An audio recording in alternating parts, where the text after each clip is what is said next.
What's going on, guys? This is Sergeant Merrell here, and I'm pretty excited to introduce this new layout. I was sitting at work and I was trying to find a way to organize my thoughts on how to tackle this next PsyOps video, and someone switched the channel to ESPN on the Office TV. And you know what? I was like, hey, these sports commentators, what they're doing isn't so different from what we game commentators are trying to do, which is give you guys a lot of information in a short amount of time and in a way that is both convenient and presentable. Given my background in journalism and how much I know everyone loves to watch ESPN, I decided that my PsyOps series is going to change, and you're hopefully looking at the new face of it.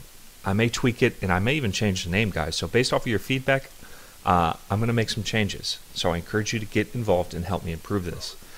Now, the overall point is that I want it to be topic-based and powered by helpful graphical overlays, intelligent analysis, and clear direction. So based off of all that, maybe you guys can help me come up with a new name for this. To the left, you're going to see all the topics that I want to cover in these videos, and the selector will indicate what topic I'm currently on. This is going to make it easy for you guys to instantly know what you can expect out of this video, and it's also going to allow you to skip ahead to a topic that may interest you the most.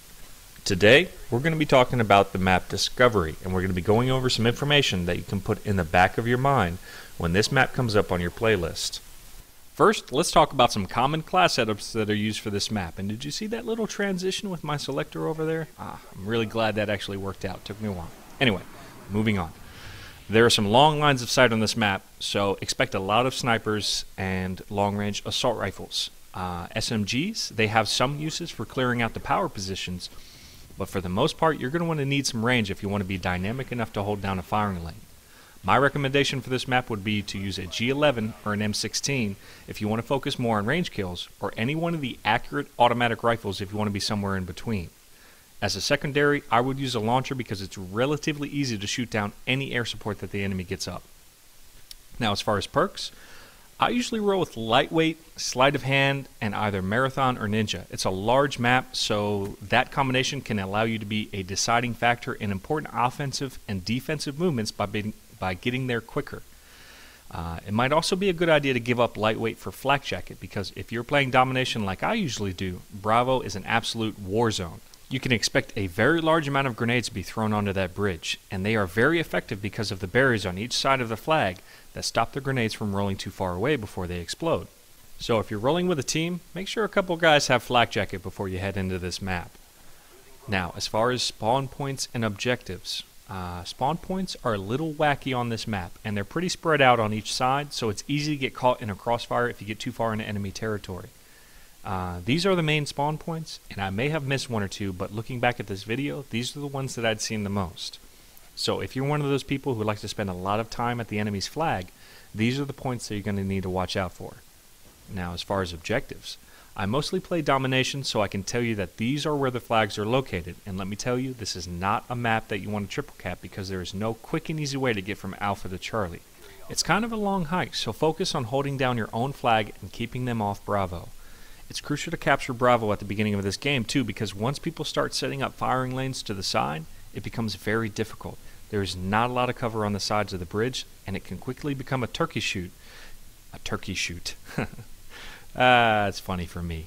If you try to capture it when enemies are watching from the sides. And that's also something that you can take advantage of if you have set up a firing lane from the side. There is no cover for them. But on a different note, I also want to show you the high traffic areas on this map, which we can easily see by pulling up those statistics that you see from the theater mode, which I highly suggest. After having a couple games, you can see where all the deaths were on a map, and all those red dots you see are the deaths. And so from there we can apply that to the video so you can get a better idea of where people are getting killed the most. And these are the areas that you need to have the highest amount of situational awareness in.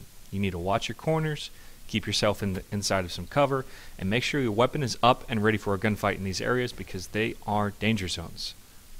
If you haven't noticed though, this area to the side is not utilized very often, mostly because it's so far out of the way from any objectives. So for you guys that are using the lightweight marathon, this is a good route to take to flank the enemy. You may catch yourself in one or two gunfights running through this route, but for the most part people are staying away from it, so use it.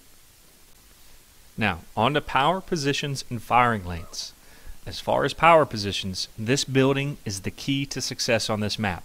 Hold it and you will have the ability to cut off any of the main routes that they would use to capture Bravo or flank around you. except for that back path which we just mentioned, but you can have someone checking on that occasionally and you should be just fine. These other buildings, they're great if you need to gain the advantage over people in the surrounding area, but they will not win the match for you. The lines of sight that they offer just are not dynamic enough to hold people back past Bravo. So, I would not post yourself up in these buildings for too long, okay? They're just better positions for you to be in. Now, if the enemy has overrun you, they're good to jump inside, milk a few kills, and then move on. So, use those for that advantage. Now, as far as firing lanes, I'm going to say that holding Alpha and Bravo is going to be your best choice on this map. So, based off of that knowledge and the fact that you want to use these power positions in these buildings, I think that these are going to be the best firing lanes if you want to hold them back onto their flag. Now, I wouldn't have everybody standing still the entire time. It's good to have somebody that's wandering around and helping in any of the weak area. So, that's going to about cover it as far as my breakdown on this map. There's a lot more that you can cover as far as claymore placement, some jump spots and stuff like that, but I know T-Mark does a great job of that, so you can head over to his channel and find out more there. But I can say that this is my favorite map as far as the downloadable content is concerned. It's very predictable, it has very clear-cut paths, and it's a lot of fun. It really comes down to your team skill, and that's what I think maps should be all about. Now, I'm going to come off my script here for a second, and I'm going to talk about something that's really important to me, and it's the Wounded Warrior Project. I'm not sure if you've noticed on my channel, but when my channel gets partnered, I want to be able to give back to some of my comrades that were not as lucky as me. It's kind of an emotional subject for me, so I don't want to get too far into it. But you know, not everybody makes it back. Not everybody makes it back in one piece. So, what the Wounded Warrior Project is, it's an organization that provides back to soldiers and their families, and that means a lot to me. So, if my channel ever gets partnered, I can tell you that half of all my revenue generated by this channel is going to them. So, please help me reach that goal.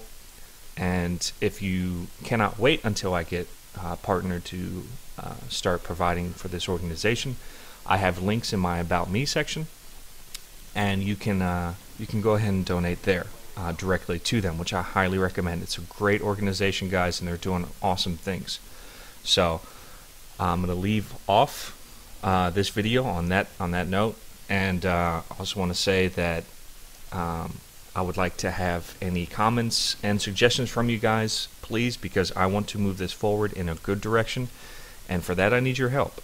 I stare at this video for hours and hours on end, and sometimes I get a little lost and things don't come out the way that I want them to. So that's where you come in. You're all getting fresh eyes on this, so help me make it better. But with that being said, guys, thank you so much for subscribing to my channel, and thank you so much for your support. This is Sergeant Merrell, out here.